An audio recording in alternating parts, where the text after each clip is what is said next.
पति का स्वभाव। मैं रानी हुई, अभी अभी मेरी शादी हुई है। अच्छा घर और अच्छा पति मिला है।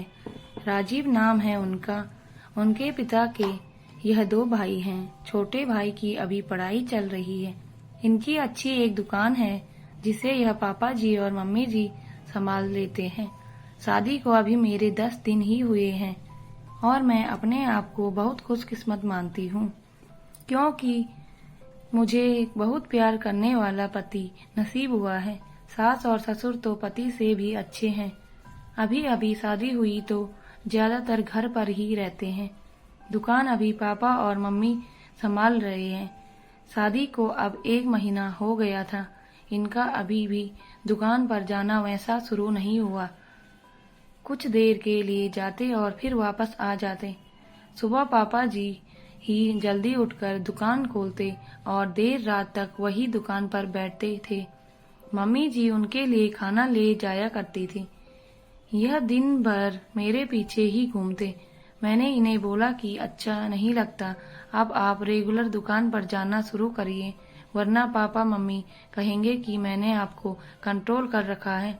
उन्होंने बोला ऐसा कुछ नहीं होगा, वो सब बातें तुम मत सोचो। एक दिन हमारे कमरे की नल की टंकी खराब हो गई थी तो हमारे बाथरूम में पानी नहीं आ रहा था, तो मुझे नहाने के लिए हॉल के बाथरूम में जाना पड़ा।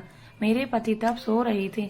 मैं बाथरूम में नहाने गई। कुछ ही सेकंड के बाद वो भी उठकर दरवाजे के बाहर आ गए और बाहर से ही मुझे आवाज देते हैं, रानी तुम अंदर हो? मैंने बोला हाँ, अपने रूम में पानी नहीं आ रहा था इसलिए मैं बाहर आकर नहा रही हूँ।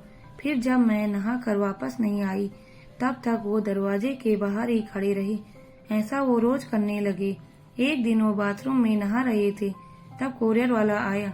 कोई था नहीं तो मैं रिसीव करने के लिए दरवाजे पर गई।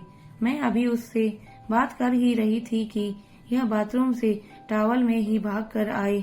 आते ही मुझे जोर से कहते हैं कि तुम अंदर जाओ। फिर उसके जाने के बाद किचन में आकर मुझसे कहते हैं कि इस तरह अनजान आदमियों से बात करना सेफ नहीं है, तुम ध्यान रखा करो। फिर इसके बाद मैंने कई बातें देखी, जैसे जब हम बाहर जाते थे तब वो मुझे इधर उधर नहीं देखने देते थे। कहीं खाना खा रहे होते तो मेरी नजरें कहाँ हैं, मैं किसे देख रही हूँ देखते थे। बार बार अपनी जगह बदलते रहते थे। मेरे पति का यह स्वभाव मेरे सास ससुर भी देख रहे थे। एक दिन पापा ने उन्हें दुकान के काम से बाहर जाने को कहा तो उन्होंने मना कर दिया। फिर पापा को ही जाना पड़ा। वो बस मेरे पीछे ही रहते। फोन पर मैं किससे बात कर रही हूँ मेरे फोन में नंबर और मैसेज भी चेक किया करते। यह सब देखने के बाद मैंने सोच लिया कि अब उनसे बात करनी होगी। इसलिए फिर एक रात मैंने उनसे कहा कि आपको मैं कैसे लगती हूँ? वो बोले बहुत अच्छी। मैंने कहा आप मुझ पर विश्वास करते हो? वो बोले क्यों, क्या हुआ? मैंने कहा कि आप जो यह सब कर रहे हैं यह ठीक नहीं लग रहा है। मैं चाहती थी कि मुझे बहुत प्यार करने वाला पति मिले। आप बिल्कुल वैसे ही हो जैसे मैंने सोचा था, लेकिन आप बहुत ज्यादा पॉजिटिव हो। क्या आप मुझ पर शक करते हैं? क्या आपको लगता है मैं आपका भरोसा तोड़ूंगी? वो बोले नहीं, ऐसा नहीं है। फिर मैंने कहा कि आपसे अच्छा पति मुझे नहीं मिल सकता, लेकिन आपको अपने पर थोड़ा नियंत्रण और मुझ पर थोड़ा विश्वास रखना होगा, वरना यह आगे चलकर हमारे लिए ही झगड़े और लड़ाई का कारण बनेगा। मुझे पता है शायद आपको मुश्किल लगेगा, लेकिन आप थोड़ा थोड़ा बदलिए, मैं आपके साथ हूँ। वो बोले हाँ, मैं कोशिश करूँगा। अगली सुबह मैंने उनको उठाया और कहा कि दुकान आप जाएंगे और खाने के पहले नहीं आएंगे, मैं घर में ही रहूँ, चाहे तो आप फोन कर लेना।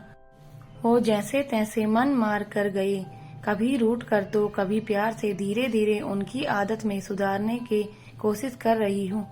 एक पत्नी ही अगर पति को नहीं समझेगी तो कौन समझेगा। बहुत हद तक मैंने उनका स्वभाव बदल लिया है।